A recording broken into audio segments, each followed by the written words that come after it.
Hello viewers, আসসালামু আলাইকুম। তোমরা সবাই কেমন আছো? কমেন্টে জানিয়ে দিও। আশা করি সবাই ভালো আছো। আজ আমি ছোট মাছ রান্না করব। ছোট মাছ বলতে বেলে মাছের চচ্চড়ি।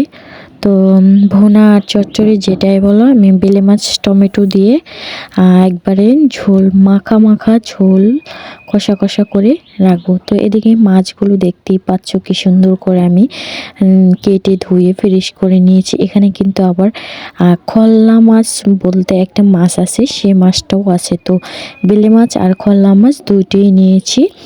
তো এখন আমি এগুলো কিভাবে রান্না করি সেটাই তোমাদের মাঝে শেয়ার করব। দেখতে থাকো অবশ্যই ভিডিওটা কিভাবে রান্না করি। তো এদিকে হচ্ছে আমি কাঁচামরিচ কুচি আর হচ্ছে পেঁয়াজ কুচি একটু বেশি করে দিয়েছি, একটু ঝাল ঝাল স্পাইসি হলে কিন্তু খেতে ভালো লাগবে। আর এদিকে পেঁয়াজগুলো আমি বাদামি কালার করে লাল লাল করে ভেজে নেব। এতে তরকারির ঘ্রাণ এবং স্বাদ দুইটাই ভালো আসে। তো এদিকে তো পেঁয়াজগুলো বাদামি কালার হওয়ার পরে একটু আমি হচ্ছে টমেটো কুচিগুলো দিয়ে দিয়েছি। টমেটো কুচিগুলো আমি গলাবো না, গলাতে গেলে দেখা যাচ্ছে তেমন একটা সুন্দর আসে না, এজন্য আমি আস্তে আস্তে করেই আমি তেলে ভেজে নিচ্ছি। তো এভাবে নাড়াচাড়াতে যতটুকু আর কি গলে, তাহলে সেটা অন্যরকম হয়। আর এইভাবে চামচ দিয়ে গলিয়ে করলে ওটাই অন্যরকম হয়। তো সব কিছু দিয়ে দিব, একটু বেশি পরিমাণে পানি দিয়ে নিই। এরপরে হচ্ছে আমি সব মশলা দিয়ে দিব। তো এদিকে হচ্ছে পানি দিয়ে আমি হচ্ছে প্রথমে দিয়ে দিব হলুদ গুঁড়ো। তো দিয়ে দিলাম হলুদ গুঁড়ো, এরপর দিয়ে দিচ্ছি হচ্ছে মরিচ গুঁড়ো, তারপর দিয়ে দিব হচ্ছে এই তো স্বাদ মতো লবণ। তো যেহেতু রোজার দিন লবণ দিতে মন থাকে না, এজন্য মনে মনে থাকতে থাকতে দিয়ে দিই। আর এদিকে দিয়ে দিলাম আদা রসুন পেস্ট। তো ওটা হচ্ছে পেস্ট করার সময় পানি স্টাইল হয়ে পানিটা একটু বেশি পড়েছে, এজন্য পানি পানি হয়ে গেছিলো। তো ওটাই আগে দিয়ে রান্না করে শেষ করে ফেলি।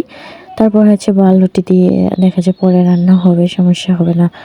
তো এদিকে হচ্ছে এই তো মশলাটা ঘন হয়ে আসছে।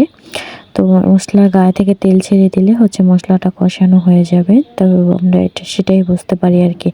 তো এদিকে হচ্ছে মশলা ঘন হয়ে যাওয়ার পর আমি একটু ভালো করে নাড়াচাড়া করে দিয়েছি, কিন্তু এখনও কষানো হয়নি মশলাটা, যেহেতু মশলাটা ভালো করে কষাতে হবে। মশলা গায়ে থেকে তেল ছেড়ে দিলে তখনই হচ্ছে মশলা কষানো হয় আর ঘ্রাণটা বেরিয়ে আসে। তো এই তো কি সুন্দর কষানো হচ্ছে।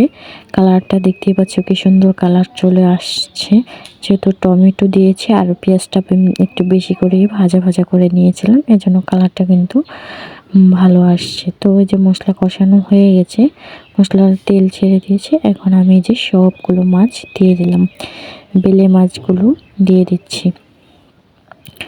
দিয়ে এখন আমি ভালো করে নাড়াচাড়া করে নিচ্ছি, মশলার সাথে মাখিয়ে নিচ্ছি। লবণ হলুদ পেঁয়াজ সব কিছু যাতে ভরপুর হয় এজন্য মাখিয়ে নিচ্ছি। আর এদিকে হচ্ছে চুলো দেখতেই পাচ্ছ যে আগুন জ্বলছে আস্তে আস্তে, কিন্তু দেখা যাচ্ছে না, কারণ চুলোটা একটু ছোটো টাইপের, এজন্য আগুনটা তেমন সবসময় দেখা যায় না। তো নিভুভাবে জ্বলে। তো এই তো দেখে গেছি পানি দিয়ে নাড়াচাড়া না দিলে ভেঙে যাবে, এই জন্য আমি পানি দিয়ে দিলাম, আর কষানো যাবে না। তো পানি দিয়ে একটু হালকা হালকা করে নেড়ে চেড়ে দিচ্ছি, যাতে মাছটা আস্ত আস্ত থাকে। আর এভাবে তখন যদি পানি শুকিয়ে গেছিলো, ওইভাবে নাড়াচাড়া দিলে সব একবার হালো হয়ে যেত, এই জন্য ওইভাবে নাড়াচাড়া দিইনি। তো এভাবে আস্তে আস্তে করে কিছুক্ষণ জাল করে ঝোলটা আমি টানিয়ে নেব। তো এখানে কিন্তু এটার ভিতরে ধনিয়া পাতা দিলে কিন্তু খেতে আরও দ্বিগুণ স্বাদ বেড়ে যেত, যেহেতু ধনিয়া পাতার সিজন না এখন, গ্রাম অঞ্চলে তেমন ধনিয়া পাতা পাওয়া যায় না। এই তো তরকারিগুলো ফাইনাল লুক ভিউয়ার্স, দেখতে কেমন হয়েছে আর খেতে কেমন হবে অবশ্যই কমেন্টে জানিয়ে দিও। তরকারিটা নামিয়েছি আর ভিডিওটা স্কিপ করে গেছি জাল দেওয়ার সময়, এই